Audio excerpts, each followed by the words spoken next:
Kaushik. I am studying in grade 8 in Susukti CBSE school. My project is AI-based smart refrigerator with less conservation of energy because to reduce the consumption of electricity for refrigerator, my project addresses that in refrigerator we will maximum use the middle shelf, but it will always in on. It will take more electricity. To reduce that, I have planned my project. My project AI-based smart refrigerator have a sensor. If we keep an object in the freezer and the lower shelf, it will on. If there was no object, it will automatically off. Advantage of my project. In a refrigerator, the freezer takes 60 watts to operate per hour. The middle shelf takes 130 to 140 watts to operate in per hour.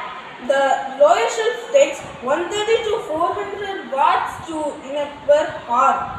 The total refrigerator takes 225 watts per hour. To reduce that is my goal of my project.